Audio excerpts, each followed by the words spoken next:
You ever have a project where it feels like everything that can go wrong does go wrong? Well, that's this project for me. But let's take you back to the beginning. This all started about 8 weeks ago. I was recording a video and I was pretty excited to do this one. It's this video that you see right here about how to make a dark room brighter by adding light fixtures. I've done this kind of thing before, didn't seem like too big of a deal. But one thing to keep in mind here is that I was actually recording all of this for the first time with my son, who we had just hired as a full-time employee. And so I was excited to have him there. He's 21, and I was like, I'm gonna show him the ropes. His name is Anders, and wanted to have him see that process. So he was gonna be behind the camera. He's got some experience filming and editing and that sort of thing. And so he was gonna then edit the video when it was done. And this was our first project together. And it didn't go to plan at all. So many things went wrong. There was blood involved, holes in the house where there shouldn't be holes in the house, and all that. The first thing that happened though was that the video itself was supposed to be called something to the effect of how to 10x the light in your room for $18, something like that. Because I had found these great sales where you can get something like this at Home Depot or Lowe's. So this was at Home Depot, this big old fixture for 18 bucks. They had an $18 one, a $23 one, and I thought, that's great. And it's gonna be really easy to install because it's just replacing your one fixture with this one. That would be one option that I would show. And then I would also show how to install puck lights and then the install of these 1 foot by 4 foot set of lights that I ended up with. So I was gonna do all three in the video. But the whole premise was that this was a budget option for your room. I legit think you could have done this whole thing if this was actually 18 bucks and had worked for less than $20. The problem was when I opened the light fixture up, I saw that this wasn't a ceiling mountable light fixture. This was actually a light fixture that's meant to be in a drop ceiling. I don't have one of those in my house. Most people don't. So this was totally useless for this particular project. And I thought, okay, I can build a frame around it and that will not cost that much and it would still work. But a lot of people are gonna think that's just too much hassle to do. And I just didn't know what to do. And it was filming day and we were on a deadline and I just wasn't sure how to proceed. So what we ended up doing is pivoting completely and saying, all right, I'm just not gonna show that option. The title of the video is gonna change. I'm just gonna have to go with how to make a dark room lighter. So we're starting to do the video. I'm drilling through and I'm using a drill bit like this. So this is the exact drill bit we used, and these are 54 inches long, very big, and I'm 6 feet tall, and you can see this thing goes right up to here. The reason it's so long is so that you can fish electrical wire or other wire as needed through your joists and studs and things like that. But what I failed to do is I have this tool that you can use to kind of bend it as you drill it. And the idea is your drill's going up this way, but you use this bending tool to change the trajectory of it so it's going horizontal. It could easily do that, as you can see here. It can bend whatever direction you need. So I'm doing that without the tool because I was too cool for it. I didn't need that. I could do it on my own.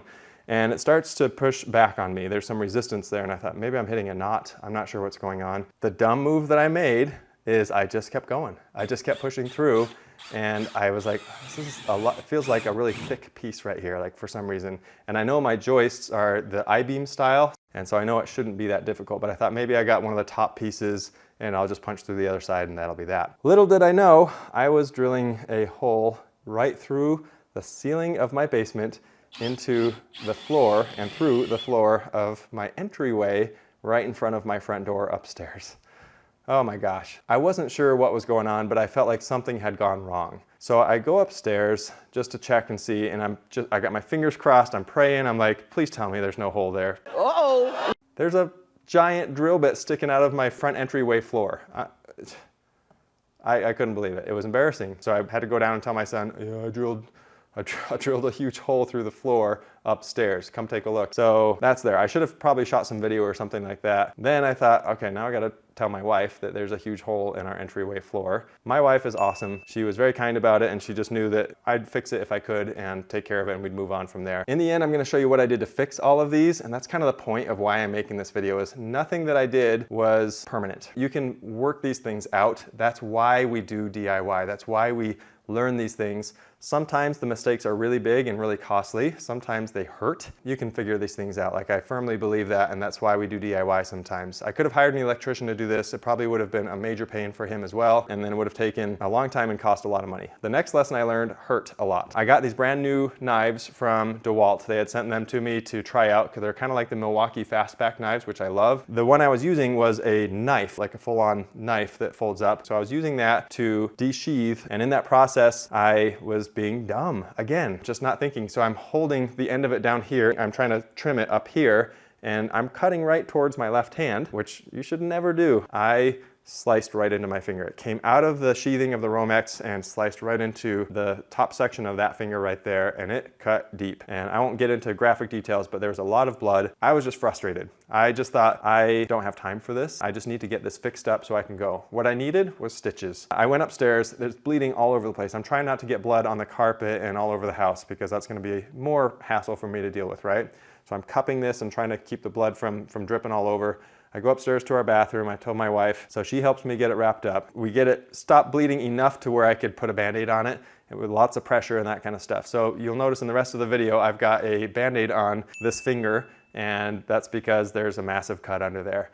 If you've watched even a few of my videos, you know I'm a cheapskate and I love to save money. And that's actually how this channel got started. Hi, I'm Nils Rasmussen. I am a cheapskate. Once this channel started to grow enough that the possibility of this being my full-time job became an option, my wife and I knew that we didn't want to take that leap with any debt whatsoever. Being debt-free is incredibly liberating. We worked hard to pay off all our debt, but it was a bit of a slog keeping track of every bill and wondering if we were ever going to really make progress. If we would have known about PDS debt back then, it would have made that process so much simpler for us. If you're struggling with credit cards, personal loans, collections, or medical bills, you need to check out PDS Debt. PDS provides a service to match you with debt solutions tailored to your financial situation. They strive to understand your specific scenario and can help provide alternative solutions to becoming debt-free. Everyone with $10,000 or more in eligible debt qualifies, and there's no minimum credit score. So stop waiting and start saving. Get a free debt analysis today at pdsdebt.com/learn-to-DIY.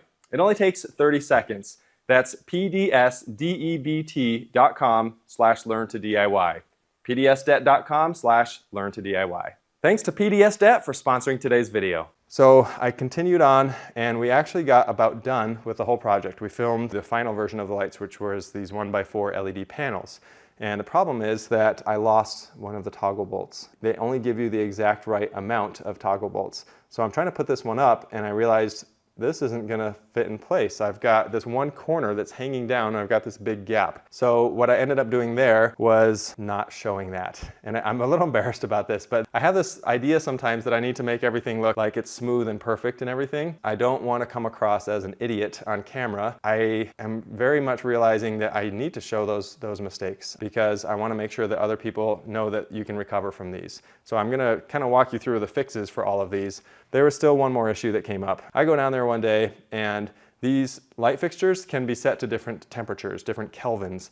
And so 3 of them are looking just normal, but one of them, the third one, is a totally different color. I did my best to try to capture this on camera, but it's very different from the other 3. But somehow it got off sync with the other ones. But I knew that if I took the light fixture down, unplugged the light, and then did that a couple times, I could sync it back up with the other ones. Wasn't too bad to take it down, but the problem was once you take those toggle bolts out of the ceiling, they're stuck up there. So what I ended up having to do is figure out what I could do as a replacement for those. I tried a bunch of different ones, but these huge guys that are way overkill for this type of job, but it worked because they have really big threads, and I had 1/2-inch holes in the ceiling, so I needed these threads to grab onto the edges of those holes. And I was able to get those up there, and then I fixed that light, and then while I was at it, I fixed that one corner that was also hanging down using that same process. It was a little tricky because I didn't have much room to work with, but I got that fixed. The last issue we had, I go to review the footage, and about the last 25% of the audio